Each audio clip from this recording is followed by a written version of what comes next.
said an L word. Great Carson. He said fuck. He said an L word.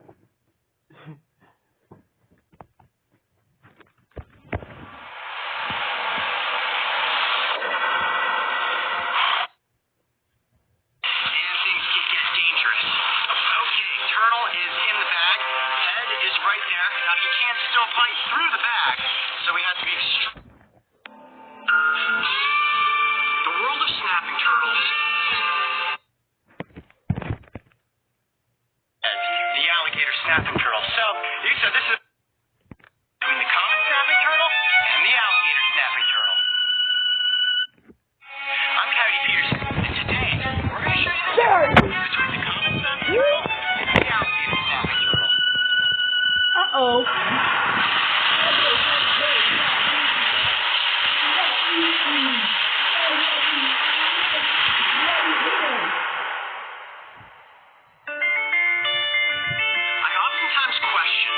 There is a predator in the wetland ecosystem that is more perfectly designed than the snapping turtle. Try to imagine yourself as a fish out for a morning swim, and around each and every lily pad you turn, there may be a set of bone-crushing jaws waiting to meet you. Snapping turtles rule their food chain, and the wetlands of America are their kingdom. There are two very distinct types of snapping turtles that have multiple species within their respective genera.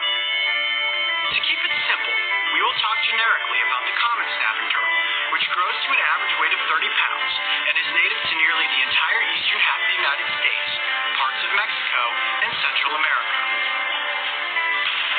Then there is the larger alligator snapping turtle, which averages close to 70 pounds, a threatened species whose range has been reduced to the southeastern United States. These reptiles are truly ancient, and today we are lucky enough to have both of these species on hand, so we can give you an up-close look at their distinct differences. This is Adam Remedios, the true turtle man of Louisiana, and what we have for you guys here are our two distinct dragons. Now, as you guys know, I'm from Ohio. I'm used to catching this guy right here, the common snapping turtle, or as I refer to it, the mud dragon. Now, what Adam's used to working with is this guy right here, what they refer to as loggerhead, the alligator snapping turtle. So, you said this is about the average size of the common snapping turtles that you guys get down here, right? This is about average. Now, for me, this is a small common snapping turtle. Now, I know a lot of you have seen our other videos on snapping turtles, and you thought, gosh, these alligator snapping turtles seem really, really calm. Now, as soon as you get an alligator snapping turtle out of the water, handle it gently, put it on your knee, they really do calm down. Is that what you experience, Adam? Almost all of them, after they've been captured, figure, okay, the more I struggle, the more energy I'm going to waste. Now, the common snapping turtle is a much more aggressive species than the alligator snapping turtle. Let me see if I can get him to strike here. Yeah, you see how fast that head shoots out the mouth? Now, the alligator snapping turtle, I'm going to keep you away from my nose, doesn't ever really strike his head out. See that?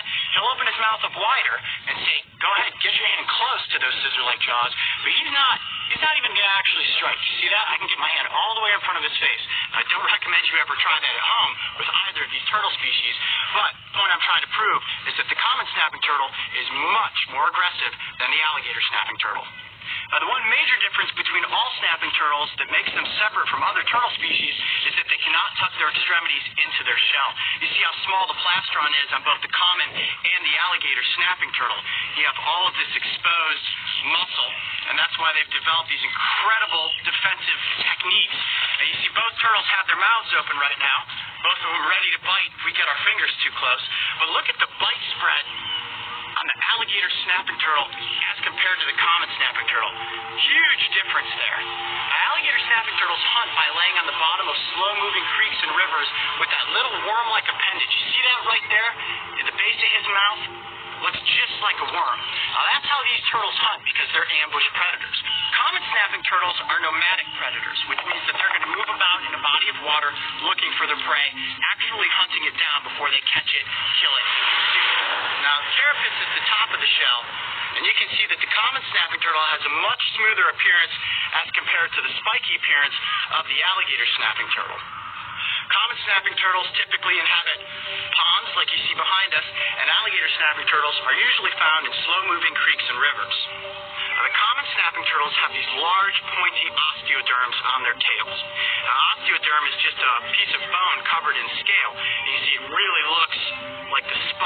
on the tail of a dragon.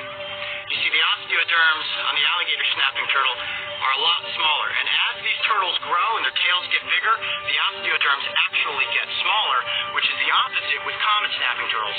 As a common snapping turtle continues to grow, its tail gets fatter, and the osteoderms become more pronounced.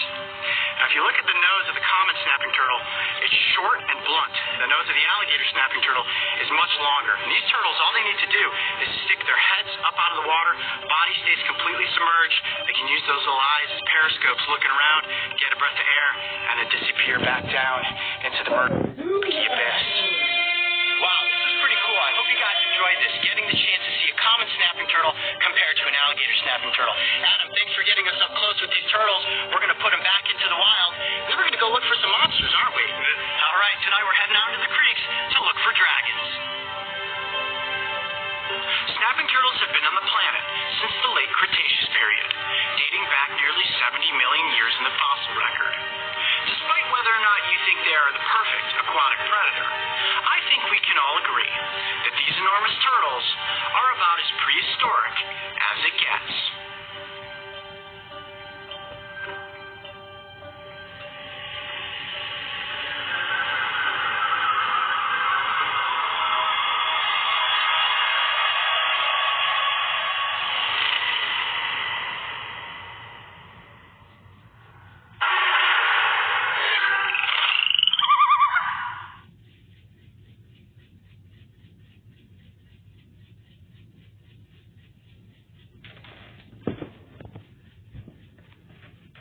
Cheers.